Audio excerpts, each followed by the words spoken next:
সকাল পর্যন্ত বেশ কয়েকটি কেন্দ্রের গণনা শেষে ফলাফল ঘোষণা করা হয়েছে। বিস্তারিত জানাতে সরাসরি যুক্ত হচ্ছেন ফরহাদ বিন নূর। ফরহাদ, এখন পর্যন্ত কয়টি কেন্দ্রের ফলাফল ঘোষণা করা হয়েছে এবং কে বা কোন কোন প্রার্থী এগিয়ে আছেন, বিস্তারিত জানাবেন। সাহাব, আপনাকে ধন্যবাদ। আমরা দেখছি যে এখন পর্যন্ত 4টি কেন্দ্রের অর্থাৎ বিভাগের ফলাফল ঘোষণা করা হয়েছে। এখন পঞ্চম নম্বর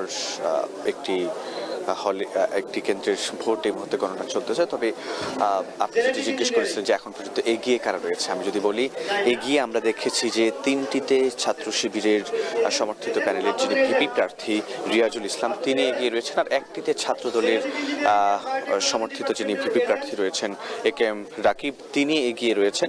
এছাড়া 4টি কেন্দ্র যদি আমরা যোগ করে সেখানে আমরা দেখব যে সব মিলিয়ে ছাত্র শিবিরের সমর্থিত যিনি ভিপি প্রার্থী তিনি এগিয়ে রয়েছেন। তবে প্রতিদ্বন্দ্বিতাপূর্ণ একটি নির্বাচন হচ্ছে ভিপি পদটিতে। এছাড়া অন্যান্য পদগুলোতে আমরা দেখছি বেশিরভাগ পদেই ছাত্র শিবির সমর্থিত প্যানেলের যারা প্রার্থী রয়েছেন তারা এগিয়ে রয়েছেন, বেশি ভোটের ব্যবধানেই তারা এগিয়ে রয়েছেন। শুধু ভিপি পদে একটু প্রতিদ্বন্দ্বিতাপূর্ণ হচ্ছে, আমরা সেটি কিন্তু দেখছি এখানে।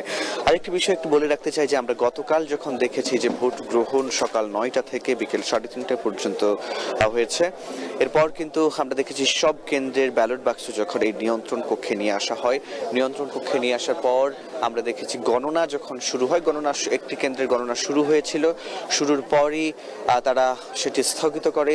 স্থগিতের পর নানা নাটকীয়তা চলে। এরপর নানা নাটকীয়তার পর আমরা দেখেছি যে যারা ভিপিজিএস প্রার্থী তাদের সঙ্গে বিশ্ববিদ্যালয় প্রশাসন, নির্বাচন কমিশনের তাদের জরুরি বৈঠক হয়। কারণ আমরা দেখেছিলাম যে এর আগে যেটি বলা হয়েছিল নির্বাচন কমিশনের পক্ষ থেকে যে যান্ত্রিক ত্রুটি, অর্থাৎ এখানে যে ওএমআর মেশিনগুলো রয়েছে সেগুলোতে ম্যাচ করার একটি বিষয় ছিল, একটিতে একরকম ফলাফল আরেকটিতে একরকম ফলাফল, এরকম আসলে পরে সেগুলো বিষয়ে সিদ্ধান্ত নেওয়ার জন্য যে কিভাবে আসলে গণনা করা হবে সেটির বিষয়ে সিদ্ধান্ত নেওয়ার জন্য একটি জরুরি বৈঠক ডাকা হয় ভিপি প্রার্থী জিএস প্রার্থীদেরকে নিয়ে। এরপর আমরা দেখেছি মাঝরাতে সিদ্ধান্ত আসে যে প্রথমে একটি কেন্দ্রের ভোট হাতে গণনা করা হবে, এরপর সেই হাতের গণনা করা ফল মেশিনে দেওয়া হবে। মেশিনেও যদি একই ফলাফল আসে তাহলে ধরে নেওয়া হবে যে সবকিছু ঠিকঠাক আছে। আমরা তাই দেখেছি যে রাত 1টার দিকে যখন ভোট গণনা শুরু হয়, রাত 1টার দিকে ভোট গণনা শুরুর পরে আমরা দেখেছি যে প্রথমে একটি কেন্দ্রের ভোট গণনা শুরু করা হয়েছিল ম্যানুয়ালি, এরপরে সেটি মেশিনে দেওয়া হয়, একই ফলাফল আসে। এরপর বাকিগুলো একেবারে সরাসরি মেশিনে এবার মেশিনে গণনা শুরু করেছে।